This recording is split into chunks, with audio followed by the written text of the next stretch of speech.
আমার ভিডিও দেখে আমার শাশুড়ি আমাকে পছন্দ করে মেয়ের সাথে বিয়ে দিয়েছে। কখনো বাগানের বিভিন্ন জাতের আমের সাথে পরিচয় করিয়ে দিচ্ছেন, আবার কখনো নিজ এলাকার ঐতিহ্য তুলে ধরছেন নিজ ভাষায়।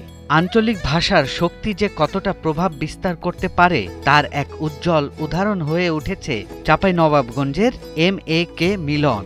শহুরে হাওয়ায় হারিয়ে যেতে বসা আঞ্চলিক টানের ভালোবাসা আবার ফিরেছে মিলনের কাজের কল্যাণে। হ্যালো বন্ধুরা, আজকে আমি ভাকাম করে চলে এসেছি আপাড়া মিলন। আপনার ঘরের মধ্যে একবারে চখম করে দেখিয়ে দেবো সব কিছু। এই যে এই আপাড়া মিলন, আমাকে রাস্তাঘাটে মানুষ এই যে আপাড়া মিলন গেল দেখ। এগুলো আম আপনারা অনলাইনে দিচ্ছেন আর হিসাবাতের দাম বলছেন যে 20 টাকা কেজি।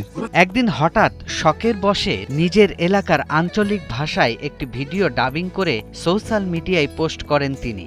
এরপর রাতারাতি সেই ভিডিও হয়ে ওঠে ভাইরাল। লাখো মানুষের দৃষ্টি কাড়ে চাঁপাইনবাবগঞ্জের মাটি ও মানুষের কথা। তো একটা পেজ খোলার পরে আমি একটা ডাবিং ভিডিও বানিয়েছিলাম, সেই থেকেই সকালবেলা থেকে মানে ভাইরাল, এবং আজ অব্দি আলহামদুলিল্লাহ মানে সর্বোচ্চ 14 মিলিয়ন 15 মিলিয়ন অব্দি ভিউ হয়েছে। প্রত্যেকটা আড়তে কিন্তু ব্যাপারই আছে বাইরে থেকে আইসা, মানে ব্যাপারীরা আইসা বাইরের মানুষ কিন্তু আমগালাকে কিনে নিয়ে ঢাকা নিয়ে চলে যাচ্ছে বা বিভিন্ন চিটাগং যায় কিন্তু বিজনেস করছে। তো এইভাবে কিন্তু ক্যারেটে সুন্দর করে আমগালাকে গুছিয়ে গাছে ক্যারেট গালাকে মাথায় করে নিয়ে যায় কিন্তু ট্রাকের উপরে তুলে দিচ্ছে। ভিডিওটির জনপ্রিয়তা দেখে মিলন প্রতিনিয়ত ব্লগ বানাতে শুরু করেন। তার প্রতিটি ভিডিওতে মজার ছলে তুলে ধরা হয় গুরুত্বপূর্ণ সামাজিক বার্তা। ভাষার আঞ্চলিক সুর ও রসবোধ আরও সুন্দর করে তোলে কন্টেন্টগুলোকে। শুরুটা শখ থেকে হলেও এখন তা নিয়মিত অভ্যাসে পরিণত হয়েছে। একদমই আমার চাঁপাইনবাবগঞ্জের লোকাল ভাষা, কারণ আমার উদ্দেশ্যই ছিল যে তখন আমি কাউকে দেখতাম না যে চাঁপাইনবাবগঞ্জের ভাষা নিয়ে কাজ করছে, কারণ আমাদের ভাষাটাই রসালো।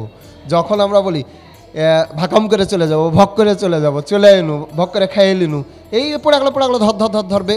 ভিডিওতে উঠে আসে স্থানীয় সমস্যা, একই সঙ্গে মিলন তুলে ধরেন এলাকার ঐতিহ্য, আমের খ্যাতি এবং সহজ সরল মানুষের জীবনধারা। প্রথম রাতেই ভাইরাল, একদম মানে 5000 ফলোয়ার্স এক রাতেই।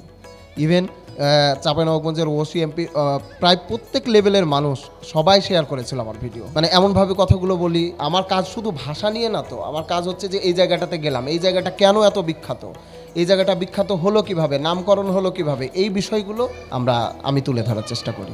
মিলনের আশা জেলার মানুষ ভাষার প্রকাশে আবারও ফিরে যাবে নিজ আঞ্চলিকতায়। শহুরে ঢঙে কথা না বলে আবেগ প্রকাশ সম্ভব বলে মত তার। যে মানুষ বা যে জাতি, মানে আমি ধরেন নিজেই কিন্তু আমার সংস্কৃতিকে খুব ভালোবাসি। আর একটা কথা আছে না, যে জাতি তার সংস্কৃতিকে ভালোবাসে আর যে সংস্কৃতি বেশি দিন টিকে থাকে সে জাতিও কিন্তু অনেক দিন টিকে থাকে।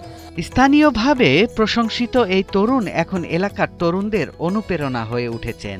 অনেকেই তার দেখানো পথে হেঁটে নিজেদের মোবাইল ফোন দিয়েই ছোট ছোট ডকুমেন্টারি বা সচেতনমূলক ভিডিও বানাতে শুরু করেছেন। কাল থেকে দাবড়া দাবড়ি শুরু হয়ে যাবে, মানে কালকে সকালবেলা কেউ থাকবে না ওভাবে, কিন্তু যখনই হচ্ছে যে বিকালবেলা মানে ভাটিবেলা হয়ে যাবে, গোষ্ঠ খেয়া দাইব সাইসে কিন্তু সব মেলা চলে এসে ঘুরেন।